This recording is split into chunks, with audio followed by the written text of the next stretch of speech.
नंढड़ी नंढड़ी आहियां नंढड़ी नंढड़ी नंढड़ी आहियां अञा त आहे त मां नंढड़ी आहियां अञा त आहे त मां नंढड़ी आहियां वॾी बि नेठ त थींदसि वॾी बि नेठ त थींदसि माइट मुंहिंजो मङणो कराईंदा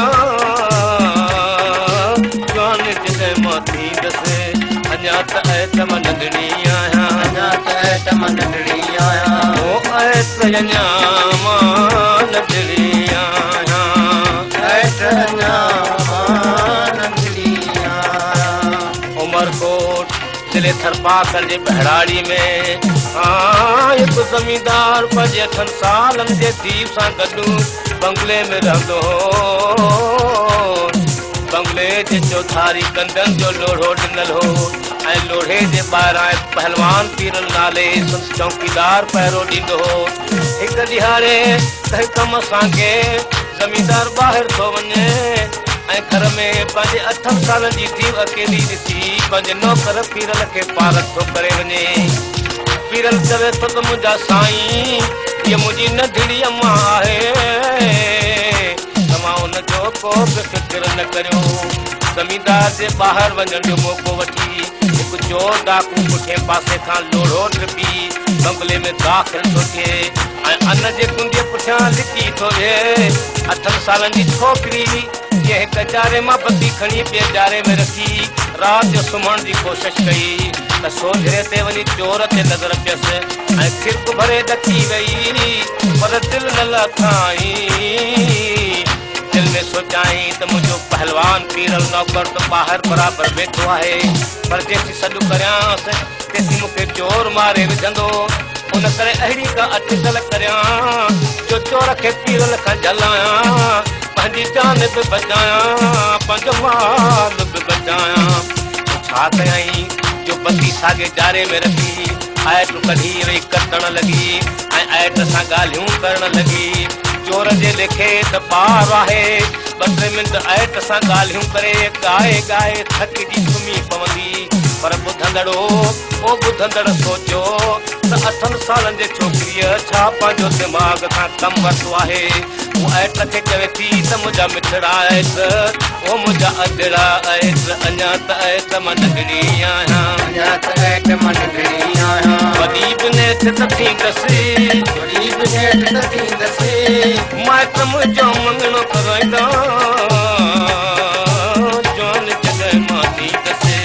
अञा त आहे त मां नंढड़ी आहियां अञा त आहे त मां नंढड़ी आहियां ओ ऐस अञा मां नंढड़ी आहियां आहे त अञा मां नंढड़ी आहियां मङणे खां पोइ छा थींदो घोट चढ़ी घर घोड़ी ईंदो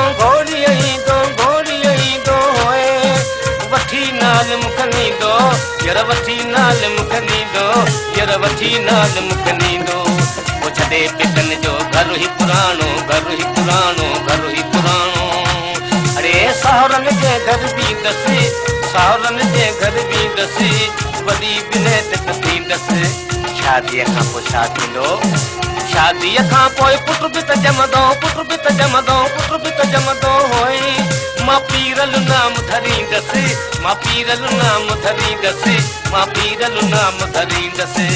पीरल मुंहिंजो वॾड़ो थींदो पीरल ॿारनि सां खेॾण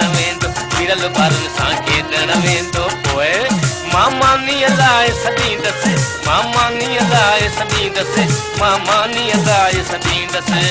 नथो अच पीरल चवंदो होए छो त रांदि में रीधल हूंदो मुंहिंजो रांदि में रीधल हूंदो पीरल हेॾे अच वाका करे सॾींदसि मां दाह करे जो ॼाई त पीरल हेॾां अचो त ॿाहिरि जो संस पीरल नौकर वेठो तंहिं सम्झो त शायदि अम्मा मूंखे थी सॾु करे सो यकदम पर्ट खोले अंदरि आयो ऐं दरवाज़े वटि बीही चवणु लॻो अम्मा तव्हां छो सॾु कयो जो पीरल हाज़ुर ईअं जो ॼाई त चोर हैरान थी वियो बेहोश थी वियो सफ़ा गिग पई वहेसि दिल में ख्याल कई त छोकरी 8 सालन दी हिते ई वेठी आहे एतिरे में वॾी थी सो मंगी सो परणी सो दाढ़ीअ सां पीरल विझणाई छोकरी जे दमाग़ुर सां इशारो कयो त चोर लिखो बीठो आहे पीरल वञी चोर खे पकड़ियो कीअं अकुल सां छोकिरीअ चोर बि पकड़ायो माल बि बचायो ऐं जान बि बचाई ॿुधंदड़ वीचार कयो ऐं मां नंढड़ी आहियां ऐं मां